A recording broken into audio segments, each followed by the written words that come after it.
A'udzubillahi minasyaitonirrajim. Bismillahirrahmanirrahim. Tabat yada abil lahabi wa tab. Ma akna anhu maluhu wa ma kasab. Sayasla narong zata lahab. Wamro'atu hamalatal hatab. Fijidiha hablum mim masad. Sahabat yang mati dalam jihad itu gitu ya, dan kemudian bahkan dapat tempat derajat di surga yang lebih tinggi juga gitu ya dari mereka yang berjihad itu terus mereka heran gitu ya, nanya ke Rasulullah, kok bisa gitu ya Rasulullah? Terus Rasulullah malah balik tanya, kenapa kamu heran gitu ya, karena kan yang setahun meninggal setelahnya itu ketemu Ramadan gitu kan. Masya Allah ya, karena memang di dalam Ramadan itu kan ya tadi betul semua dilipat gandakan dan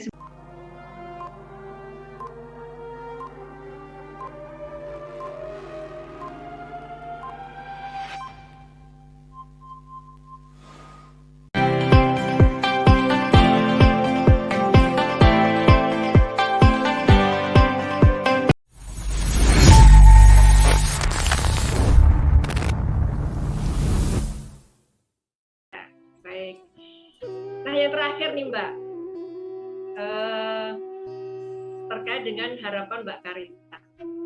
Harapan tuh selalu ada sih ya Mbak ya. Harapan selalu ada. Nah, harapan Mbak Karisa dalam bulan Ramadan kali ini apa Mbak? Mungkin ada target-target Ramadan tahun lalu yang belum tercapai kah? Atau pengen meraih apa lagi gitu? Harapannya apa Mbak? Yang harapan yang selalu ada itu yang pertama memang saya selalu berdoa itu supaya Allah mudahkan jalan hidayah buat orang-orang yang saya kasihi, dan target Ramadan tahun lalu itu yang saya belum kesampaian, dan insya Allah Ramadan ini ya bisa memperbaiki kesalahan-kesalahan membaca Al-Quran gitu ya. Kemarin yang kayaknya masih terus belajar di kelas-kelas tahsin nih Bunda gitu ya, karena memang target Ramadan tahun lalu belum terwujud itu mempraktekkan tajwid gitu dalam setiap pembacaan Al-Quran itu belum sampai yang bagus sih, paling nggak benar aja dulu gitu ya, itu belum kesampaian. Mungkin itu Bunda kalau untuk harapannya di Ramadan tahun ini. Mbak Karisa, saya minta satu bacaan satu surat pendek aja lah. Saya mau dengerin tuh kira-kira Mbak Karisa kalau membaca Quran itu kayak apa itu, saya mau tahu itu. Gimana itu Mbak? Boleh enggak? Pendek, surat pendek aja. Prof kepo Mbak. Loh iyalah. Pendek apa ya Prof? Ya bisa Al-Ma'un, bisa apa? Yang pendek-pendek aja. Pendek-pendek. Atau 3 kul ya Prof ya? 3 kul. Jangan kul-kul. Jangan kul katanya. Al-Hakumut aja Mbak, itu bagus tuh. Al-Hakumut takasur hatta zurtumul maqabir itu. Coba Mbak. Takasur ya. Belum masuk takasurnya. Al-Asri Prof malah lebih pendek lagi. Al-Asr. Al-Asr lebih pendek. Ayo Mbak, udah silakan Mbak Karisa aja lah. Saya mau tahu aja kok gitu. Iya. Itulah Prof. Mas Mbak Karisa. Ya makrosnya ini Prof. Nggak apa-apa loh, nggak masalah. Orang belajar salah kan wajar. Wong saya aja belum tahu apa-apa tuh. Monggo silakan. Allah boleh Prof? Boleh. Ya, A'udzubillahi minasyaitonirrajim. Bismillahirrahmanirrahim. Tabat yada abil lahabi wa tab. Ma akna anhu maluhu wa ma kasab. Sayasla narong zata lahab. Wamro'atu hamalatal hatab. Fijidiha hablum mim masad. Iya. Gimana Mbak Puspita? Kalau dinilai berapa itu Mbak? Salah itu Prof pasti. Hah? Mana Melanjutkan pertanyaan ini ada sebuah kutipan Mbak Karisa saya dapat ini ya. Dari Ibnu Al-Jauzi di kitab Taubashirah.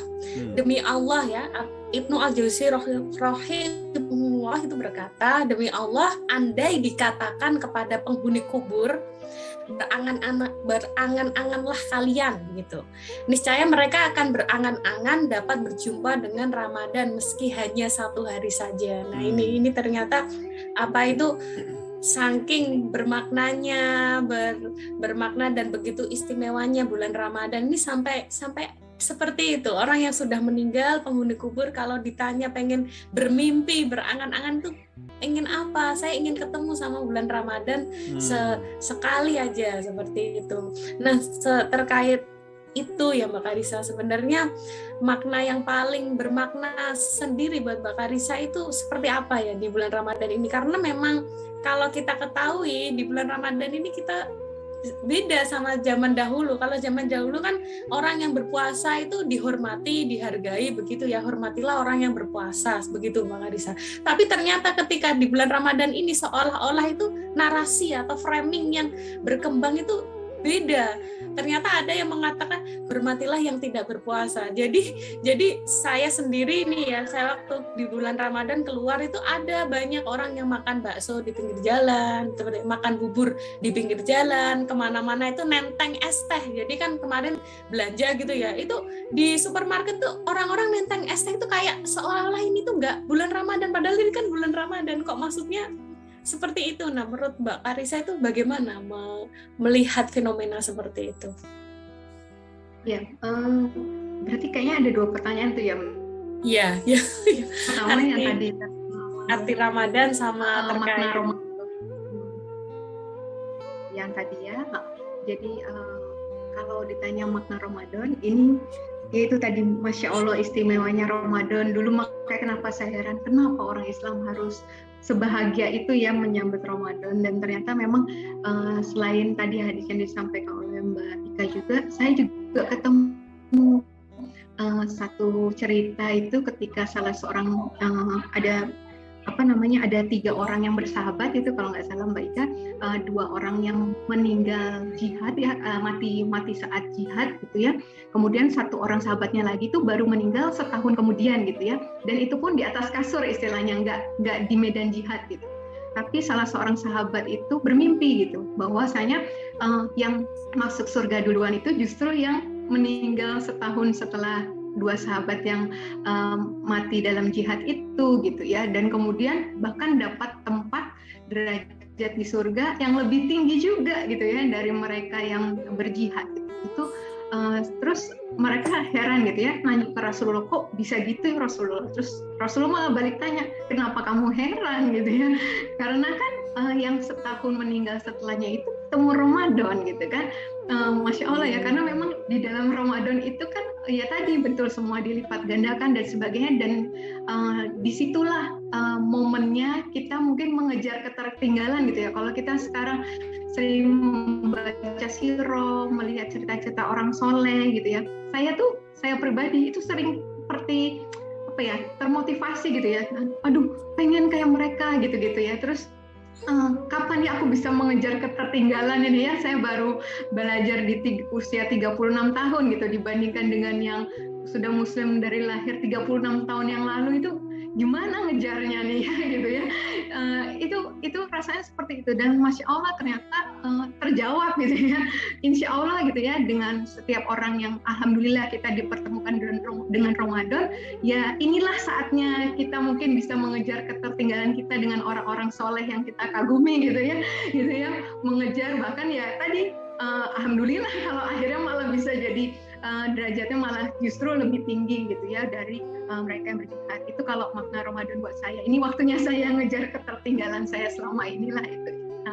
Mungkin secara pribadi. Kemudian kalau tadi saya melihat fenomena sekarang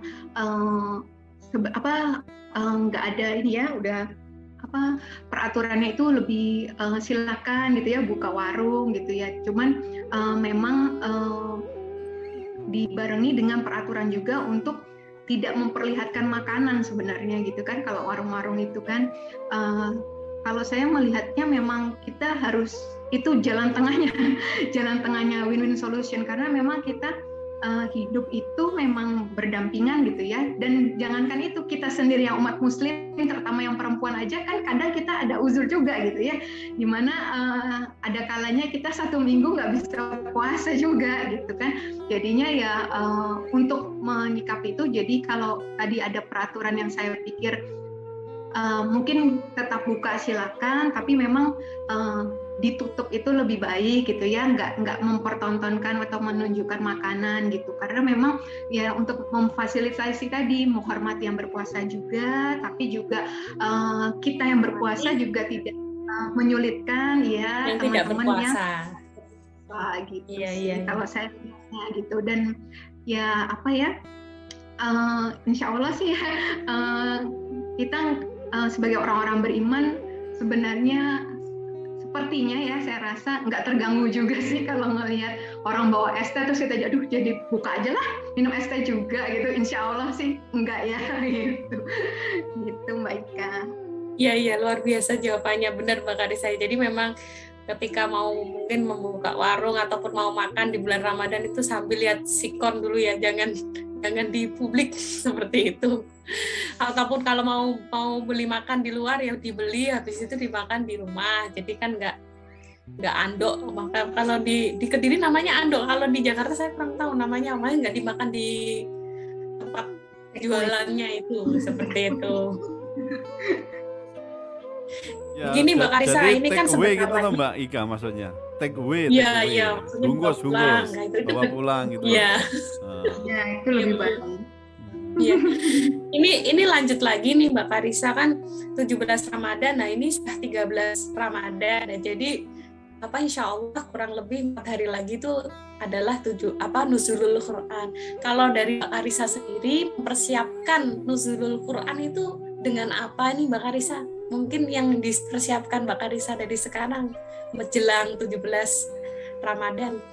Iya, itu Mbak Ika, tadi saya memang kan kalau biasanya orang mengkhatamkan Quran ya di bulan Ramadan ini, alhamdulillah kan di tahun pertama kemarin saya baru mengkhatamkan terjemahannya. Kalau tahun kedua alhamdulillah bisa khatamin Al-Qur'annya. Yang tahun ketiga ini itu tadi saya berniat memperbaiki bacaan-bacaan itu ya. Untuk menghafalkan gitu ya, kalau kita tajwidnya salah nanti memperbaikinya jadi lebih susah gitu ya. Jadi suruh stop dulu ngafalnya, benerin dulu bacaannya gitu. Jadi ya itu sih insya Allah ya, ini juga tetap bernilai gitu di hadapan Allah gitu. Kemudian juga saya terlibat juga dalam yang ada salah satu acara juga yang memberantas buta aksara Quran, itu juga diadakan di 17 Ramadan gitu. Insya Allah akan sekitar berapa orang ya itu membaca Al-Quran juga gitu serentak. Kemudian sambil ada Indonesia bebas buta huruf baca Quran, itu baru ikut itu aja, dan kelas-kelas tahsin gitu Mbak Ika.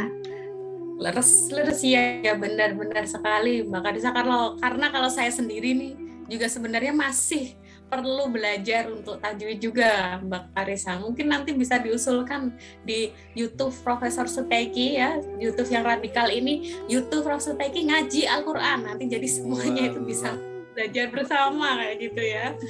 Prof Suteki juga ujian juga nanti, juga ujian baca Quran juga pada saat itu. Kali-kali profesor diuji lah. Iya betul. Waduh. Karena pun ada maholnya kan ada guru tahsin, Kang Aji. Sudah ada maholnya kan, satu grup di Unil Pati Tenol di Ponorogo juga. Oke, sedikit saya salah sedikit Mbak Ika, coba saya mau tanya ini, kalau dalam pandangan Dr. Karissa bagaimana di surat At-Tin itu kan Allah berfirman bahwa laqad khalaqnal fi ahsani taqwim, kan itu kan. Kemudian summa radatnahum asfala safilina illa ladina amanu wa amilus solihati falahum ajrun ghairum mamnun. Itu kan Allah mengatakan bahwa kita ini diciptakan sebagai sebaik-baik makhluk, kan itu ya Mbak ya. Kemudian nanti tapi akan bisa dikembalikan menjadi seburuk-buruk makhluk kecuali tadi ya. Nah itu kalau dalam pandangan Mbak Karissa, apa yang dimaksud dengan sebaik-baik makhluk dan nanti akan bisa dikembalikan menjadi asfala safilin, menjadi makhluk yang dikatakan asfal, itu kan yang terendah itu ya. Itu kok bisa begitu, kira-kira gimana Mbak manusia itu? Kalau pandangan Mbak Karissa bagaimana itu? Ini sekalian ngaji ini ya. Nah, ini sampai bawah ini. Gimana? Dalam ilmu kedokteran mungkin bisa diceritakan sedikit itu. Ya, saya terus terang belum ini Prof. Punten Gaburi yang admin ini terkait dengan yang kedokterannya Prof. Tapi ya tadi kalau bisa dikatakan bahwa kita ini sebaik-baik makhluk itu, Mbak. Ya, ya tadi kita udah disebut juga di tempat lain itu khairuh ummah ya, Prof ya, umat yang terbaik. Kalau ummah ya khairuh ummah, betul, umat yang terbaik. Ya, tapi itu ada lagi ini juga khalaqnal fi ahsani taqwim. Wah, jadi sebaik-baik makhluk yang paling sempurna itu. Iya, iya betul, Prof. Ya tadi karena kalau misalnya tadi ya Prof, kayak kita itu ya selain tadi kalau kita sekedar melaksanakan perintahnya Allah aja gitu kan, itu tadi ya apa bedanya kita sama robot gitu ya. Dan makanya itu Allah kenapa kasih kita justru lebih baik itu bentuk yang sebaik-baiknya, karena kita nggak sama dengan ciptaan yang lainnya gitu ya. Kita ada dibekali iman, kita dibekali akal gitu ya. Jadinya itu yang membuat kita mungkin lebih baik daripada bahkan sebaik-baiknya gitu ya, dalam bentuk sebaik-baiknya gitu. Nah, tapi memang ya tadi ketika kita meninggal ya Prof itu ya Masya Allah ya juga, apalagi dalam Islam saya melihat perbedaannya itu ya, ketika kita dikuburkan justru harus sebersih-bersihnya, nggak bawa apa-apa sama sekali. Kalau ada yang di tubuh dimasukkan juga benda-benda asing juga dikeluarkan gitu ya, dilepaskan seperti itu Masya Allah itu ya. Ya yang tempatnya lebih rendah daripada kita ada di dalam tanah itu ya Prof ya, sama rata dengan mau kaya mau miskin sama semua di situ kan gitu. Jadi itu mungkin ya Prof. Terus di satu sisi juga saya baca juga hadisnya yang nanti kalau pertama yang masuk dalam neraka itu justru orang alim gitu. Saya kaget, aduh takut juga jadinya mau belajar gitu ya, mau cari ilmu tapi nanti jadi orang yang pertama masuk neraka gimana gitu ya. Dan itu ternyata ya itu memang waktu itu ditanya kenapa kamu ada di sini ya, kan saya padahal mencari ilmu ya, tapi sama Allah dibilang enggak, kamu mencari ilmu karena kamu supaya dibilang orang yang berilmu gitu ya. Ya mungkin dia di dunia dihormati tadi ya, dianggap sempurna, dianggap excellent dan sebagainya gitu ya, orang yang berilmu, tapi ya itu nantinya belum tentu gitu ya. Di pandangan manusia kita seperti itu, tapi itu di pandangan Allah jangan sampai akhirnya kita justru menjadi orang yang pertama masuk neraka karena kita mencari ilmunya dengan niatan untuk dianggap sebagai orang yang berilmu gitu, bukan ikhlas untuk mencari ridho Allah. Ridho Allah, betul. Itu ya gitu mungkin ya Prof. Ya. Jadi saya afwan Prof. Ya, bisa di Ramadan tahun ini Ramadan keberapa Mbak? Ketiga. Insya Allah 3 ya Mbak. Mbak Ramadan yang ketiga ya? Iya benar. Di antara Ramadan itu yang paling berkesan bagi Karissa apa Mbak? Yang mana Mbak? Yang pertama Bunda. Berkesan banget itu. Bisa dilukiskan dengan kata-kata nggak Mbak? Bisa. Mintalah coba gimana itu ceritanya. Ramadan pertama itu kesannya bagaimana itu? Jadi saya itu syahadat nggak lama, berapa ya, 2-3 bulan kemudian itu masuk Ramadan Prof. Nah, jadi bisa dibayangkan waktu itu lagi pandemi, masjid itu lockdown. Ini tahun ketiga, ini pertama kalinya saya bisa tarawih di masjid baru tahun ini. Iya. Oke. Jadi waktu saat itu tuh saya itu untuk sholat fardunya aja gitu ya, yang 2, 3, 4 rakaat itu aja kan benar-benar harus sembunyi-sembunyi gitu ya. Jagung-jagung takut ketahuan gitu ya. Nggak kebayang nggak ya bisa sholat tarawih yang bisa 11 rakaat atau sampai 23 rakaat gitu kan saat itu. Jangankan itu sholatnya itu juga masih masih ngafalin gitu kan ya. Jadinya gimana gitu ya untuk belajar lagi gitu gimana caranya sholat tarawih gitu kan, karena harus sholat tarawih sendiri gitu di rumah. Nah ya udah akhirnya saya ya udah belajar aja gitu kan, yang saya lakukan bagian saya lakukan lah gitu ya, belajar gitu sampai harinya malam ini harus sholat tarawih ya, besok puasa itu saya dari kantor udah gini, ya Allah mudahkan saya sholat tarawih ya Allah gitu ya. Saya nggak tahu gimana caranya nih, saya mau sholat tarawih ya Allah gitu kan, gitu terus taunya pas saya sampai rumah kosong. Jadi mantan suami saya, anak-anak saya, ART-nya lagi ke rumah mertua saya gitu. Jadi saya bisa sholat tarawih, kusyuk, alhamdulillah. Saya selesai, pagar dibuka. Masya Allah. Itu ya. Waduh, Masya Allah. Itu Masya Allah itu. Kemudian juga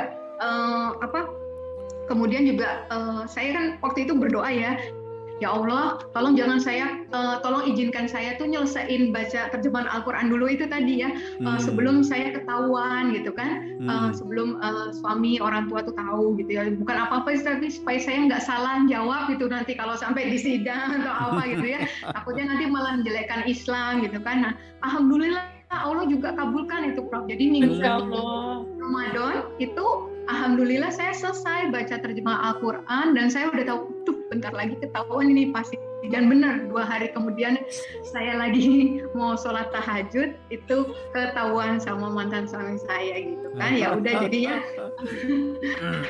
saya itu udah masuk bulan Ramadan itu Prof. Itu jadi hasil tuh saya nggak sholat tahajud nggak jadi kan karena udah terlanjur ketahuan, sahurnya juga enggak, sholat subuhnya juga enggak karena langsung dibawa ke rumah mertua kan ya waktu itu. Nah di sana juga disuguhkan air gitu, 2 kali disuruh minum gitu kan, saya cuma tempelin di bibir aja sama bibir.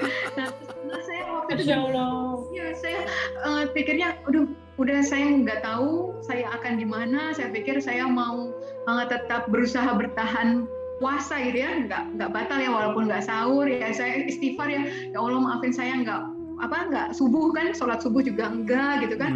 Terus waktu saya dijemput polisi juga waktu itu untuk ikut ke kantor di Polres itu, terus untuk BAP, untuk divisum ke rumah sakit, itu juga mereka sengaja gitu ya, mungkin ngeliat saya masih gemeteran gitu ya, mereka mampir sebentar gitu ke minimarket itu kan, beli, ternyata saya tunggu kok lama, ternyata beliin minum saya, pas dikasih ke saya bilang, saya insya Allah, mohon maaf saya insya Allah mau tetap saum, saya bilang gitu. Terus langsung mereka, ya ampun kita mikirin takutnya mbaknya ini taunya malah ini gitu. Jadi itu yang paling berkesan sih gitu. Jadi betul-betul tuh terasa banget gitu, Allah tuh selalu inamal usri yusra tuh terasa banget gitu. Wow. Ada kabar ada apa itu kemudahan Allah kasih. Subhanallah, Masya Allah. Sangat mengesankan sekali ya Mbak itu ya. Terus untuk boleh saya lanjut sebentar untuk lebarannya terus gimana Mbak? Yang pertama itu bagaimana di tahun pertama itu? Untuk ya, jadi, Idul Fitri kayak gitu gimana? Ya, alhamdulillah saya hari itu langsung sama anak-anak juga diamankan itu langsung ke pesantren Prof. Iya. Jadi puasa kemudian sampai Idul Fitrinya 3 bulan saya ada di pesantren ya. Alhamdulillah. Masya Allah, bukan main. Enggak ya, itu makanya saya bilang rancangan Allah tuh sempurna di situ Prof. Gitu. Iya. Kalau betul. Kalau mendengar kisah Mbak itu saya betul-betul iya ya, karena kadang-kadang yang buruk di anggapan kita itu belum juga buruk itu ya di mata Allah kan itu. Yang baik di mata kita juga belum tentu baik di mata Allah. Kadang kalau kita mau menerima kayak gitu itu hati itu bisa tenang gitu, bisa nerimo dalam arti menerima kadang-kadang yang baik dan buruk itu ternyata memang baik semua untuk manusia gitu. Tapi kita kan selalu begitu. Saya pun masih kalau tertimpa masalah-masalah yang sakit, menyakitkan atau yang menyedihkan itu, wah ini gimana sih Allah kok kayaknya kok nggak adil. Kadang-kadang saya mikir begitu juga. Saya loh, Mbak ini yang baru berapa lama memasuki Islam tapi sudah bisa merasakan itu mungkin manisnya keimanan ya. Termasuk di situ saya kira sudah alhamdulillah itu bisa menikmati semacam itu. Kami pun itu yang sudah bisa puluhan tahun ya merasuk agama Islam kadang-kadang masih gimana nih Allah maunya bagaimana, masih sering bertanya begitu, kok sepertinya tidak adil pada saya gitu ya gitu. Waktu itu anak saya di bawah juga nanya, Prof, saya sekolahnya gimana Mami gitu. Gitu. Itu mereka tanya, dan itu Prof itu kan selama ini nggak pernah online gini kan ya Prof ya gitu kan. Dan Masya Allah ya pas hari itu dan untuk selanjutnya itu online school gitu loh. Jadi saya juga nggak tahu harus gimana. Iya, nggak tahu. Iya. Itu juga bisa dikatakan berkah pandemi gitu ya. Betul. Ya betul. Saya sampai sering bilang saya GR Prof. Apa pandemi ini diciptakan untuk saya? Wah, gitu. Sampai Masya Allah. Apa GR? GR-nya itu karena kok hidayahnya juga dari ya tadi masker lah ya kita jaga jarak, terus nggak salaman kan, terus rajin cuci tangan gitu ya. Terus ya anak saya kok bisa tetap sekolah padahal saya ada di Sentul gitu ya. Ya saya nggak ketinggalan sekolah juga enggak gitu, anak-anak yang dikhawatirkan. Terus anak saya tuh seminggu kemudian tuh harusnya ulang tahun gitu ya. Ulang tahun terus padahal dia udah bercita-cita pengen ini, pengen makannya ini. Itu saya mereka cuma juga, Mami ulang tahunku gimana? Gitu.